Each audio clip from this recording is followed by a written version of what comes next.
waan ce'uu dandeenyeef uumamaan uumaa raajeffachuudhaaf yookaan waaqa galateeffachuudhaaf waaqa kanaan nu ga'eef beekamtii laachuudhaaf ayyaana kabajamudha. Keessattuu dubartoonni ayyaanni qaammee yoo kabajamu buqqisaa kan jedhamu kan gaafa ayyaanaa qabataniitoo weedduudhaan toora isaanii naannoo isaanii warra ollaa isaanii bira deemanii bagattiin isin ga'e jedhanii hawwii gaarii birraa sanaaf qaban haala ittiin ibsatantu aadaa keessatti baay'inaan calaqqisiifama. Egaa kun yoo laallu ce'umsa fooniiti. Kun ce'umsa dachiiti. Akkuma waqtileen hayyama waaqayyootiin jijjiiraman, akkuma guyyoonni hayyama waaqayyootiin jijjiiraman, akkuma aduu fi addeechi yookaan jiinii fedha isaatiin jijjiiraman, jireenya addunyaa kanaa guutumaan guututti ammoo jijjiirameetoo mootummaa bara baraa dhaaluudhaaf kan geenyus hayyama waaqayyootiin. Kanaaf akkuma ce'umsi foonii jiru ce'umsi hafuurawaa ni jira. Inni ammoo ce'umsa du'aa gara jireenyaatti taasifnedha. Tokkoffaa Qorontos boqonnaa 15 lakkoofsa 4 irraa eegalee jecha jiru yoo laallu waan nu hubachiisu qaba. Inni jedha awwaalameera. Caafanni qulqullaa'uun akka jedhanitti guyyaa sadaffaattis du'aa kaafameera. Akkuma ganni gurraachi ce'ee, akkuma lagni guute hirratetti, akkuma bacaqiin gannaa darbeetti, akkuma bokkaan sodaachisaan suni darbeetti, akkuma roobni sodaachisaan sun darbeetti, akkuma tibbi sodaachisaan suni darbeetti, ganni kakuu moofaa darbeera. Ganni du'a bara baraa itti duune suni al tokko guutumaan guututti gooftaa Yesus Kiristoosin burkutaa'uusaa yoo nuuf ibsu qulqullichi Phaawulos maal jedhaa? Gooftaan Yesus Kiristoos du'eera. Du'eera jettanii warra abdii kuttan yoo jiraattan dogoggortaniittu. Achumaan hafa jettanii warri yaaddanii dogoggortaniittu. Innoo waaqa gannaa fi bona dabarsudha. Innoo waaqa halkan bariisisee guyyaa nu agarsiisudha. Innoo waaqa sodaa nu ceesisee injifannoo irraa nu ga'uu danda'udha waan ta'eef du'ee jira jedhamee kan sodaattameef gooftaan Yesus Kiristoos. Kana booda gatii hin qabu jedhamee kan abdii kutameef gooftaan Yesus Kiristoos foon illee uffatu waaqa waan ta'eef akkeenyaa waaqayyootiin hojii fayyiinsaa waan raawwatee fi guyyaa sadaffaattis du'aa ka'ee jira jedha. Galannee fi ulfinni uumaa keenya gooftaa Yesus Kiristoosiif haa ta'u. Kabajamtoota maatii waaqayyoo, mee ammas gara uumamaatti haa deebinu. Qotee bulaan akkaataan inni ittiin dhama'u gaafa arginu, gaafa dhoqqee gannaa kana arginu, gaafa heddummina roobaa arginu, gaafa lagni guutee maatiin gargar ba'uusaa arginu, waanuma ganni kun bari'ee birraatti ceenu nutti fakkaachuu baachuu danda'a. Keessattuu namni gannaaf haaraa ta'e, namni rakkoodhaaf haaraa ta'e, namni bu'aa bayiidhaaf haaraa ta'e, wanni akkanaa gaafa si qunnamu ifti waan jirutti fakkaatu, jijjiiramni waan jirutti fakkaatu, waaqni birraa bariisisu jiraachuu isaallee ni dagata. Garuu miti ganni ni darba. Garuu miti cinqiin ni darba. Garuu miti bacaqii gannaa ni ciina. Garuu miti sababa lagni guutanii warri gargar ba'anii walirraa fagaatan walitti dacha'anii yeroon itti weeddisanii ni jira. Akkuma kana jireenya hafuurawaa keessattis gooftaan Yesus Kiristoos yoo du'ee achiin hafa jettanii warri yaaddanii dogoggoraa inimaayyuu inni du'a injifatee guyyaa sadaffaatti du'aa ka'eera. Irra deebi'uun galannii fi ulfinni gooftaa Yesus Kiristoosiif haa ta'u.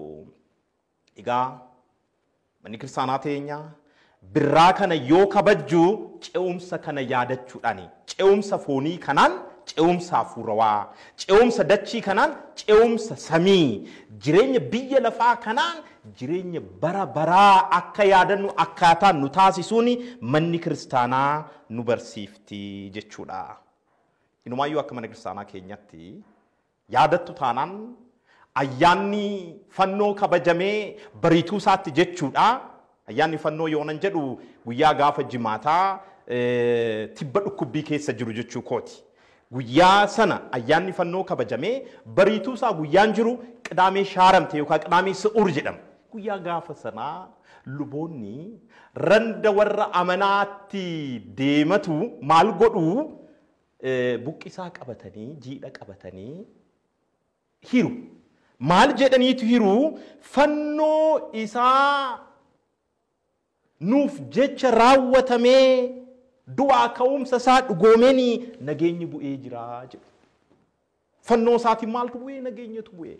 Maalidha nageenyi suni? Nageenya saba hunda tokko godhu. Nageenyi suni maalidha? Nageenya nama hunda tokko godhu. Nageenyi suni maalidha? Nageenya afaan hunda tokko gochuu danda'u nageenyi nuuf bu'ee. Kanaaf uumamaan ba'uun gannaa akkuma warra gargar ba'an tokko godhu akkuma walirraa warra fagaatan warra abdii kutan walitti dhiyeessee abdii isaanii dagaagsee gara firiitti isaan ceesisu jireenya hafuurawaa keessattis hojiin gooftaan Yesuus Kiristoos fannoo irratti raawwate barka addunyaa hunda tokko godhu itti buluu dadhabne malee itti jiraachuu dadhabne malee egaa akka waliigalaatti bonatti yookaan biraatti gannarraa ce'uun hiikansaa yoo kana ta'e mee tokkoon isaa jijjiiramni waqtiilee jijjiiramni halkanii fi guyyaa maal nutti agarsiisa? Jijjiiramni baraa maal nutti agarsiisa kan jedhu haa ilaallu. Tokkoffaa Waaqayyoon hunda danda'aa ta'uu isaa nutti agarsiisa. Kuni hubatamuu qaba. Namni tarii humna maallaqaa qabaachuu danda'a. Namni tarii humna beekumsaa qabaachuu danda'a. Namni tarii aangoo qabaachuu danda'a. Namni tarii gosa qabaachuu danda'a.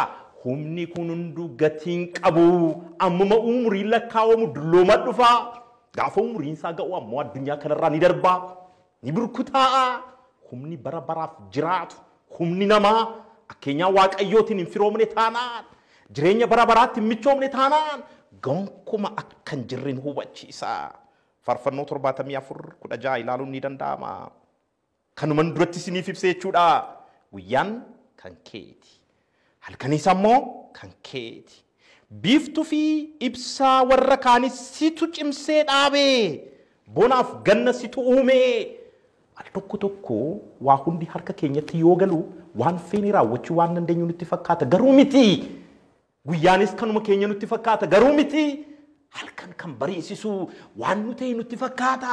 Al tokko bar abjuu keessa seenaa bar waa hundi yoo nuuf mijatu waa hundi yoo harka keenya keessa galu ni dogoggorra ofitti abdachuu eegalla.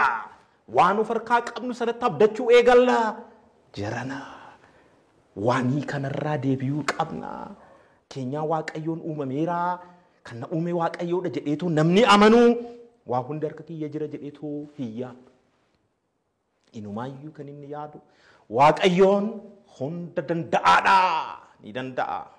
Al tokko ammoo warri humna harkaa dhabne, warri maallaqa harkaa dhabne, warri beekumsa harkaa dhabne, warri waa hundaan madaalli addunyaa kanaatiin dadhabaadha jedhamne ammoo Waaqayyoon waan hin jirre nutti fakkaachuu danda'a.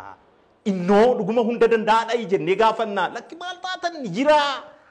Maal taatan kan halkan bariisisadha? Maal taatan guyyaan akka dhiittu kan taasisusadha? Maal taatan kan ganna bariisisadha? Maal taatan kan waqtiilee jijjiiru isadha?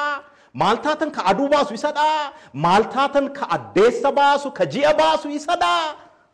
Kanaaf waan adda addaatiin foonii rakkanneef qofa hunda danda'uun Waaqayyoo hin jiru jennee yaadna yoo ta'e dogoggorreerra. Samiin otoo gadi hin bu'in dachiinis otoo walitti hin shinturin akka itti fuftu kan godhe Waaqa miti. Baroota kan jijjiiru Waaqa miti. Qaama keenya kan hoogganu Waaqa miti. Blood circulation keenya Adeemsa dhiigaa keenya kan hoogganu Waaqa miti. Hargansa keenya kan hoogganu Waaqa miti. Nyaata keenya kan bulleessu Waaqa miti. Agartuu teenya kan eegu Waaqa miti. Qaamni keenya hundiyyuu hojii isaaf laatame otoo addaan hin kutin akka hojjetu kan taasisu Waaqa miti. Maaf kana dagannaa. Kanaaf waqtiileen yoo jijjiiraman, guyyaaf halkan yoo jijjiiraman, barri yoo jijjiiramu, gannarraa gara birraatti yoo ceenu Waaqayyo hunda danda'a ta'uusaa yaadachuun baay'eetti barbaachisaadha. Kun kan guyyaa tokko qofa yaadatamu otoo hin taane umrii keenya guututti kan yaadachaa itti jiraannudha. Inni lammataa Waaqayyo arjaa ta'uusaa nutti agarsiisa. Jijjiiramni waqtiilee, jijjiiramni guyyaa, jijjiiramni aduu fi addeechaa arjummaan Waaqayyo waan dhugoomeef qofa kan ta'edha malee nuyi arjaa waan taaneef kan ta'e miti. Nuyi waan addunyaa kana bulchinuufis kan ta'e miti. Nuyi waan saayinsii beeknuufis kan ta'e miti. Nuyi waan baranneefis kan ta'e miti. Nuyi waan aangoo harkaa qabnuufis kan ta'e miti. Nuyi waan maallaqa hedduu bulchinuufis kan ta'e miti. Inumaayyuu Waaqni arjaa, Waaqni jaalala waan ta'eef kan raawwatame akka ta'e Faarsaa Daawit 65:11 irratti akkanatti ibsameera. Waggicha arjummaa keen goonfitaa. Waggicha baricha arjummaa keen goonfitaa. Otoo inni jechuu baate gadaa tokkorraa gadaa birootti akkamitti ceenayyuu. Otoo inni jechuu baate bara tokkorraa bara birootti akkamitti ceenayyuu. Otoo inni jechuu baate waqtiileen kun waliin borcaniyyuu. Otoo inni jechuu baate kan facaasni akkamitti biqilayyuu. Otoo inni jechuu baate kan biqilchine akkamiin firii argatayyuu. Otoo inni jechuu baate addunyaan kun akkamiin sirna eegdetoo itti fufuu dandeessiyyuu. Amma kan jechaa jiru qulqullichi Daawit waggicha arjummaa keen ni goonfitaa. Lafti hongeenis jiidha kee ni quufaa. Galanni Waaqayyoodhaaf haa ta'u ganna kanatti kan ta'e isadha. Al tokko tokko gannan jibbinaa. Al tokko tokko siqiqiin jibbinaa. Al tokko tokko qorumsan jibbinaa. Al tokko tokko bu'aa bahiin jibbinaa. Isa keessa eebbatu jira. Isa keessa jiidhatu jira. Jiidhan lagatanii. Jiidhatu jira. Jiidhni suni maal godhaa? Kan facaasne biqilchaa. Jiidhni suni maal godhaa? Hongee jijjiiraa. Jiidhni suni maal godhaa? Seenaa jijjiiraa. Al tokko tokko qoramuun jibbinaa jaranaa. Jibbinaa. Al tokko tokko gannan balaaleffatinaa. Ganna keessa waa hundatu jira. Al tokko tokko dhamaatii qabaatus gannan jibbinaa. Gannan jibbinaa. Al tokko tokko du'an jibbinaa. Du'a booda jireenya bara baraatu jira. Du'a booda mootummaa Waaqayyoo dhaaluutu jira. Kanaaf maal jechaa jira? Lafti hongeenis jiidha kee ni quufaa. Sababa maalitiin? Sababa gannaatiin. Sababa taliila isaa nu roobeen nama hubachuu danda'uuf. Roobichi taliila Maartaa gooftaas of keessaa ni qabaa. Roobichi cinqii qofa seetanii. Roobichi dhiphuu qofa seetanii. Roobichi bar jiidha qabaa. Roobichi bar taliila nu laata. Roobichi bar dhabsuu nu baasa. Kanaaf bar mankarara gooftaa Yesuus Kiristoos kan kabajnuuf, gidirfama gooftaa Yesuus Kiristoos kan kabajnuuf, gidirfama isaa keessa jireenya bara baraatu jira. Mankarara sana keessa gammachuu lubbuutu jira. Mankarara sana keessa injifannootu jira. Warra nu banneef du'a qofaadha. Warra nu banneef cinqii qofaadha. Warra nu banneef dhiphuu qofaadha. Isinitti hin fakkaatiin cinqiif dhiphuu kana keessatti eebbi Waaqayyoos akka jiru qalbeeffachuun barbaachisaadha. Dachaa keessattis jedha Daawit midhaan lafa dhokseeraa. Galanni Waaqayyoodhaaf haa ta'u. Gammachuun ni iyyuu ni faarfatus jedha uumamni hundi. Maaliif? Bari'ee rakaa birraa. Shoo galanni Waaqayyoodhaaf haa ta'u. Kan du'ee gooftaa Yesuus Kiristoos humnaaf aangoo isaatiin ka'ee rakaa. Duuti injifatamee rakaa. Jireenyi bara baraa goonfamee rakaa. Kana booda diiyaabiloosii fi duuti ilma namaa irratti aangoon qabu jedhamee rakaa. Kanaaf maaltu barbaachisaa? Boo'icha miti. Ceenerraa gammachuudhaan iyyuu faarfachuutu barbaachisaa. Ganna kana keessatti moo amma ce'aa jirraa. Du'a kana keessatti moo du'a gooftaa Yesuus Kiristoosiif moo duuti isaa jireenya bara baraa qaba kaa du'a injifatee ni kaakaa. mootummaa waaqayyootiin dhaallakaa. Kanaaf waaqayyo arjaa ta'uusaa jijjiirama waqtiileetiin barachuu dandeenya. Kun hundi kan ta'e waaqni arjaa waan ta'eef barri kan jijjiiramu, waqtiin kan jijjiiramu, guyyaan kan jijjiiramu, yeroon kan jijjiiramu, waaqayyoon arjaa waan ta'eef ammas arjaan waaqayyo dachaadhaan nurraa buluutii ganni kun nuuf haa bari'u. Ammas arjummaan waaqayyo dachaadhaan nurraa buluutii barri kun nuuf haa bari'u. Ammas arjummaan waaqayyo dachaadhaan nurraa buluutii inni facaafne haa margu. Ammas arjummaan waaqayyo dachaadhaan nurraa buluutii inni marge ammoo firii godhateetoo makaraan nu haa ga'u. Hayyama isaa nuuf haa ta'u.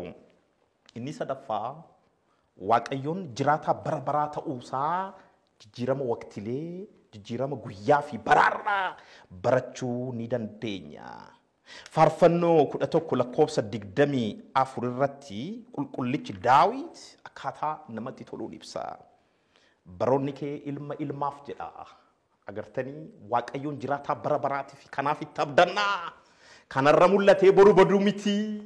Kanarratti hirkannee boru cabuu miti. Innoo jiraataa bara baraati. Bara abbootii keenyas kan ture. Isaanis arjummaa isaatiin kan hoogganaa ture. Bara keenyattis kan jiru waan ta'eef qulqullichi Daawit baroonni kee jedhaan ilma ilmaa fi ati durii qabee dachii hundeessite jedhaan. Samiinis hojii harka keetitii isaan ni badu ati garuu ni jiraatta. Waa arginu kun hundi ni badaa. Samiinis ni badaa, dachiinis ni baddi. Guyyaaf halkan waqtiiwwan nuti jennu kun cufti ni badu. Kanneen hundi badanii garuu kan bara baraaf jiraatu waaqayyoodha. Kanaaf guyyoota darbanitti miti kan abdannu. Waqtiiwwan darbanitti miti kan abdannu. Yeroowwan darbanitti miti kan abdannu. Humnoota darbanitti miti kan abdannu. Kan hin darbine bara baraaf kan jiraatu ilma waaqayyo gooftaa Yesus Kiristoositti waan ta'eef isaanin ni jijjiirtaa, ni jijjiiramusi. Ati garuu hin jijjiiramtu. Baroonni kees maal hin ta'an jedha? Hin dhumanii jedha. Kanaaf jijjiiramni waqtiilee, jijjiiramni barootaa, jijjiiramni haalotaa wanti hundi yoo jijjiiramu jijjiiramoota kanneen kan hoogganu kan hin jijjiiramne bara baraaf kan jiraatu ilmi waaqayyo gooftaa Yesus Kiristoos akka ta'e nu barsiisu. Inni afraffaa nutis umurii lafaan daangaa akka taane baranna. Kana barachuun baay'ee barbaachisaadha. Umurii lafa kanaatiin daangaadha.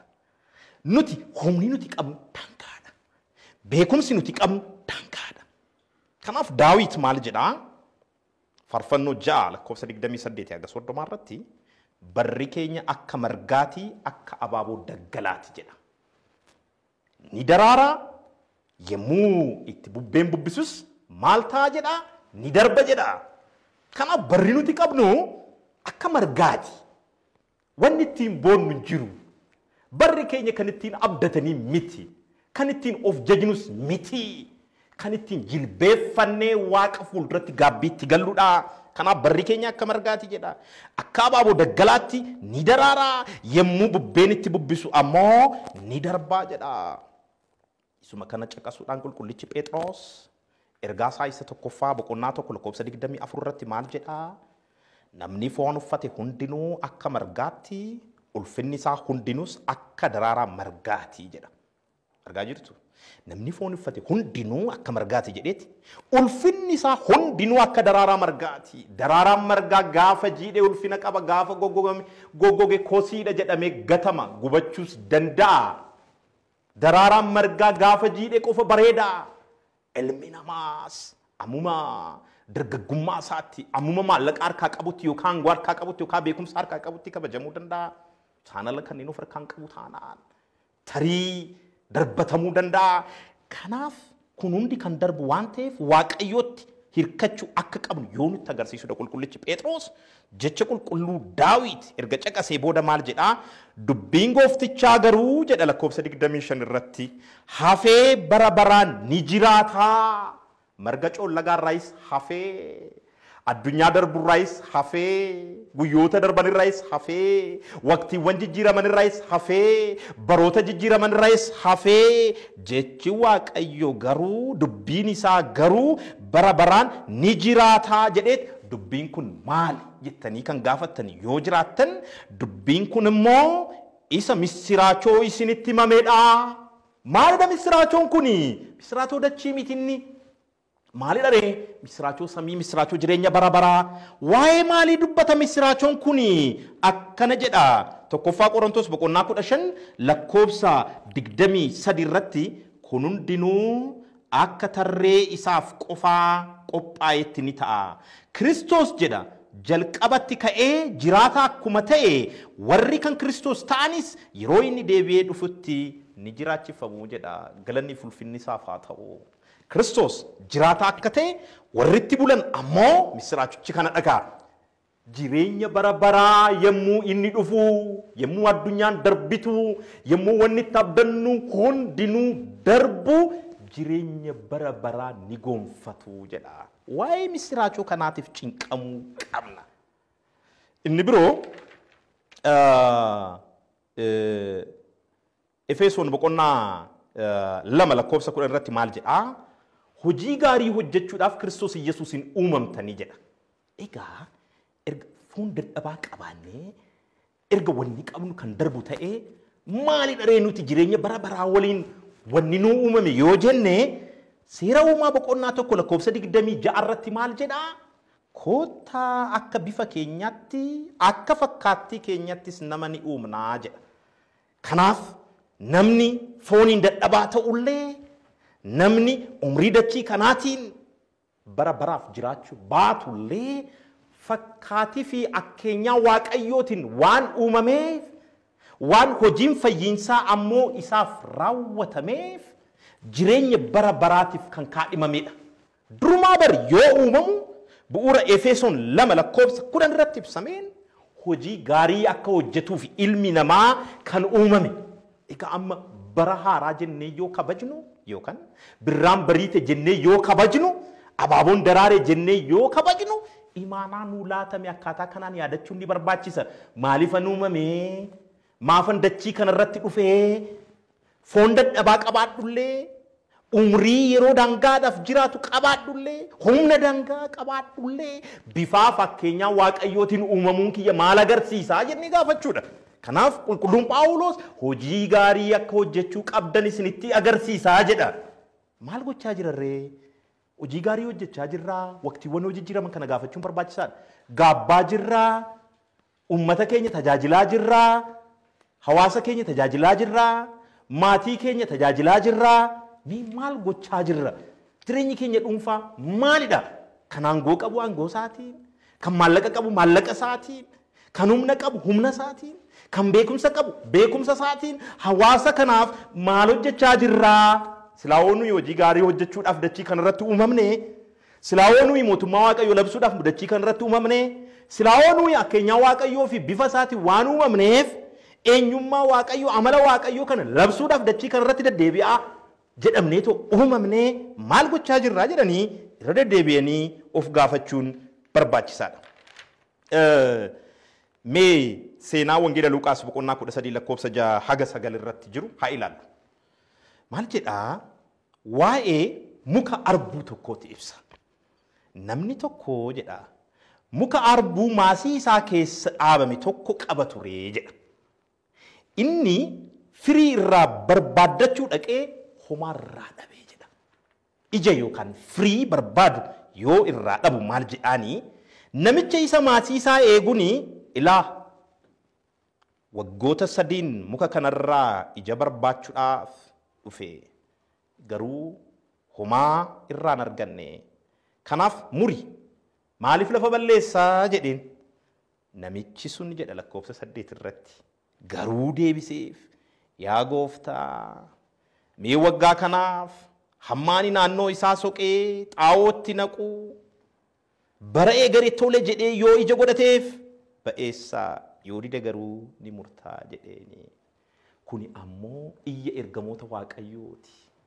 Kuni ammoo iyya dhugoota Waaqayyooti. Kuni ammoo iyya luboota waaqayyooti. Luboota waaqayyoo irraa kanatu eegama.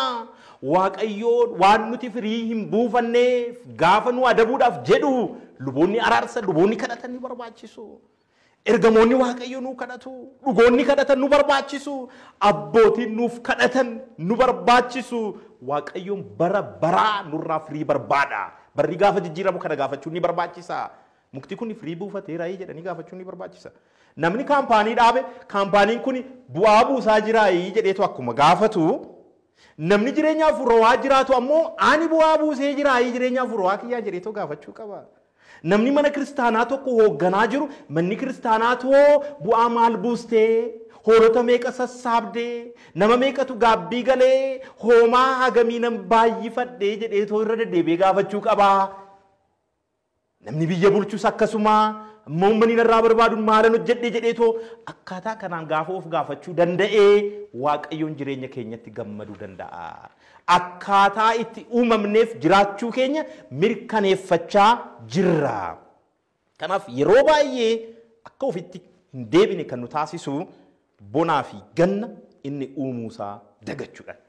Dachii fi samii guyyoota fi halkan hundayyuu inni uumuu isaa aduu fi addeecha waa hundayyuu isa dachii jalaa isa samii hundayyuu inni uumuusaa dagachuun imaanaa keenya akka irraanfannu waan nurraa eeggamu waan gaarii hojjechuu qabnu akka irraanfannu nu taasisa. Egaa irraan bariite yoo jennu hojii gaariidhaan nu bari'uu qaba. Waa hedduu waan gaarii waan uummanni keenya waan sabni keenya waan maatiin keenya waan biyyi keenya itti gammadu hojjechuudhaaf qabatamaadhaan nu bari'uu qaba. Kan nu barsiise Waaqayyoon galanni isaaf haa ta'u.